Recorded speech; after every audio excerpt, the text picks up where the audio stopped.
Earlier this week, a referendum in Crimea on independence from Ukraine was passed, and Crimea joined with Russia. Wednesday, the United Nations Security Council met to discuss the ongoing events. U.S. Ambassador Samantha Power spoke of what she called Russian aggression and said additional steps may be taken.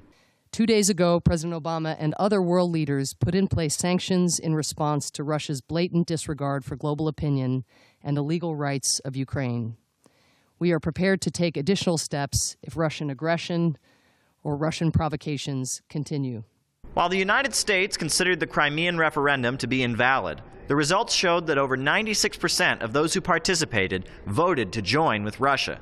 Vitaly Churkin, the ambassador of the Russian Federation, said the reunification is the free will of the people of Crimea. The results of the referendum are quite clear. More than 82% of voters participated in the voting, and more than 96% of them chose in favor of reunification with Russia.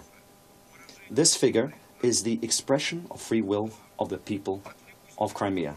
John Catalanato, a foreign policy analyst with the International Action Center, said that it is the United States, not Russia, who is being aggressive. When what really happened is that the U.S. and the European Union engineered a coup in Ukraine and put the most fascist, aggressive elements in charge of the state apparatus, the army, the police, the National Guard that they're having. And they're trying to take over the eastern part of the country, which doesn't want this government, and it's an illegitimate government.